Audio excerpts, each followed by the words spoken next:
of you may not be happy with the team that you made. You may have thought you were better and on a higher team, but that really doesn't matter at this point. Okay? Right now, all that matters is growth. And I'm going to talk a little bit about that. But before I do that, players, can you give your parents a round of applause?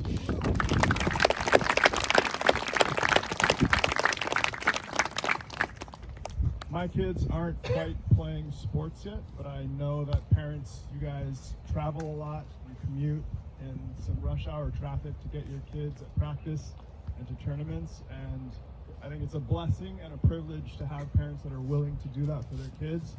I am excited to do that for my kids once they get old enough, but thank you for what you do for these young men, and I think you are giving them an opportunity again to grow. And last but not least, these coaches, give them a round of applause, please.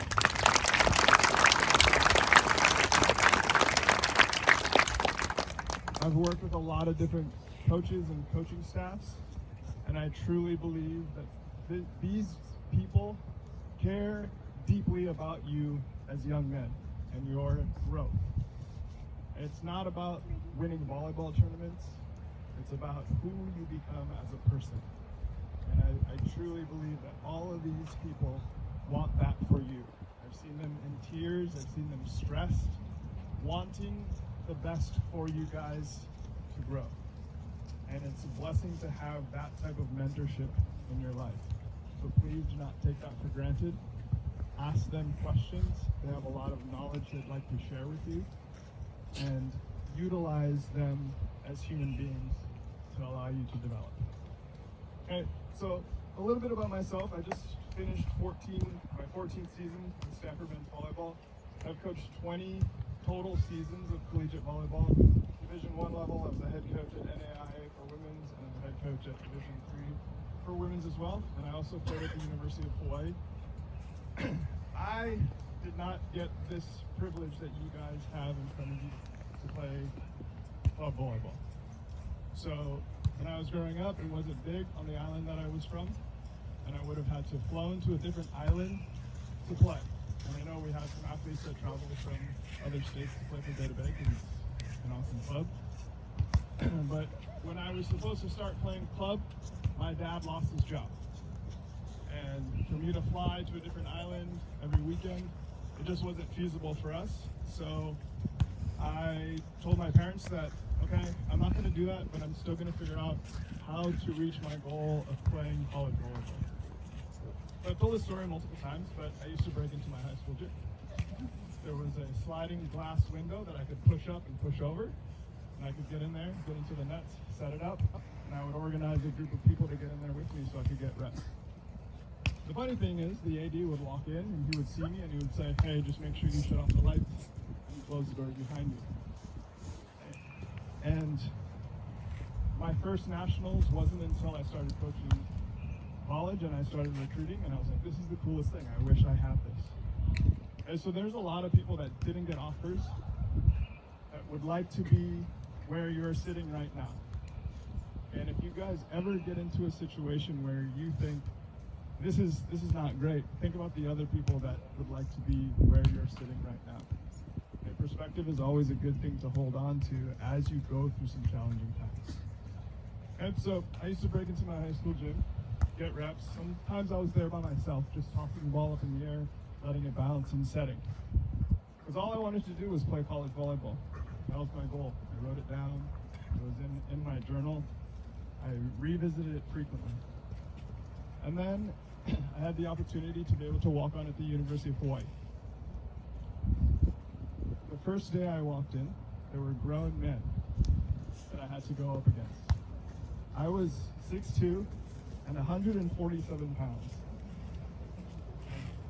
I was probably soaking wet too. So I was a child playing with men that I watched on TV growing up. And I was like, there's no way that I can compete with these guys. I was inexperienced.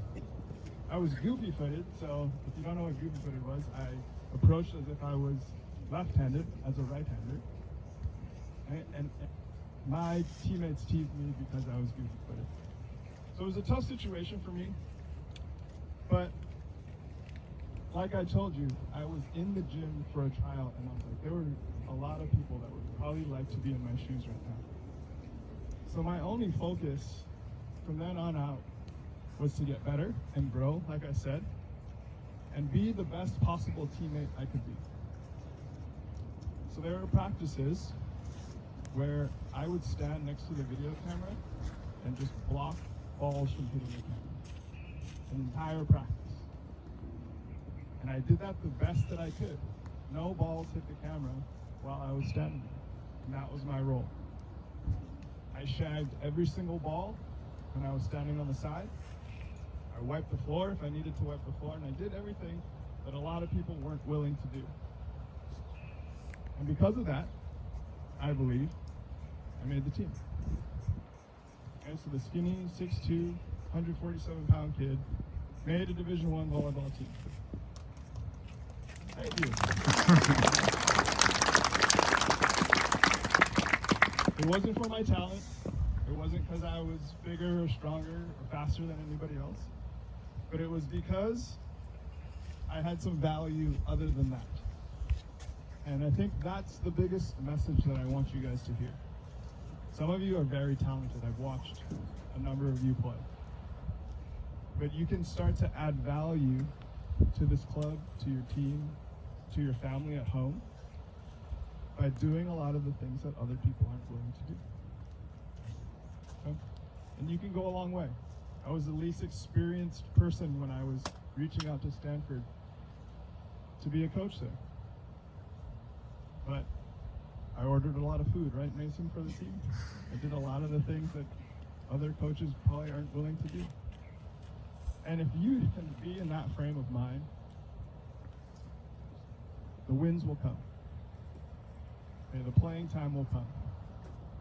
Hey, I want you guys to make it a tough decision for these coaches whether to play you or not because of the person who you are, not because of the talent that you have. Okay?